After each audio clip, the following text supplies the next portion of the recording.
Praise God. ബൈബിളിൽ വചനം പറയുന്നുണ്ട്, ആത്മാവ് നിറഞ്ഞവരായിരിക്കാൻ. അപ്പം ആത്മാവ് നിറയുക എന്ന് പറയുമ്പോൾ നമ്മൾ മറ്റൊന്നിനും ഒരു ശകലം പോലും സ്ഥലം കൊടുക്കരുത്. നിറയുക എന്ന് പറയുന്നത് അതാണ്. എഫേസ്യർ 4:4 പറയുന്നുണ്ട്, പിശാചിനിടം കൊടുക്കരുതെന്ന്. അപ്പം പിശാചിന് ഇടം കൊടുക്കാതിരിക്കണമെങ്കിൽ എന്ത് വേണം? ഇടം കാണരുത്. അപ്പം നമ്മൾ ആത്മാവിൽ നിറഞ്ഞിരിക്കുകയാണെങ്കിൽ നമ്മൾ ഈ പിശാചിന് എൻട്രി ചെയ്യാൻ പറ്റില്ല. സ്ഥലമുണ്ടെങ്കിലേ അവൻ വരത്തുള്ളൂ. നമ്മൾ സുവിശേഷത്തിൽ അങ്ങനെ കാണുന്നുണ്ടല്ലേ. അപ്പം അവനെ സ്ഥലമുണ്ടോ, ഇടിച്ചു കയറാൻ പറ്റുമോ, ഇത് ശ്രമിക്കുന്നവനാണ്. അതുകൊണ്ട് തന്നെ എഫേസ്യർ 5:18 പറയുന്നത്, വീഞ്ഞു കുടിച്ച് മത്തനാകരുത്. കാര്യം എന്താ?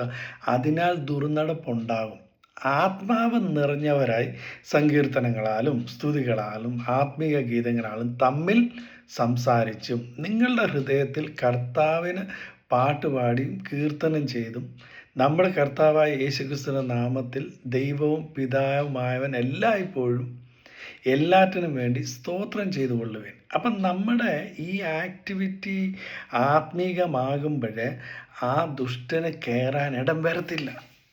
അതുകൊണ്ടാണ് നമ്മൾ ആത്മാവിൽ നിറഞ്ഞിരിക്കുക എന്ന് പറയുന്നത്.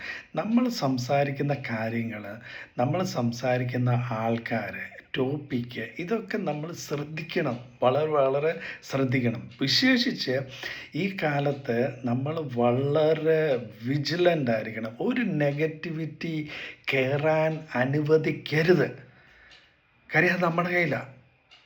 മനസ്സിലായില്ലേ? നമുക്ക് ഈ നെഗറ്റിവിറ്റീനെ ഉള്ളിൽ കിളിക്കാൻ ഇടം കൊടുക്കരുത്. ആ വിത്തിനെ സ്വീകരിക്കരുത്. അതുകൊണ്ടാണ് വ്യക്തമായിട്ട് പറയുന്നത്, പിശാചിന് ഇടം കൊടുക്കരുത്.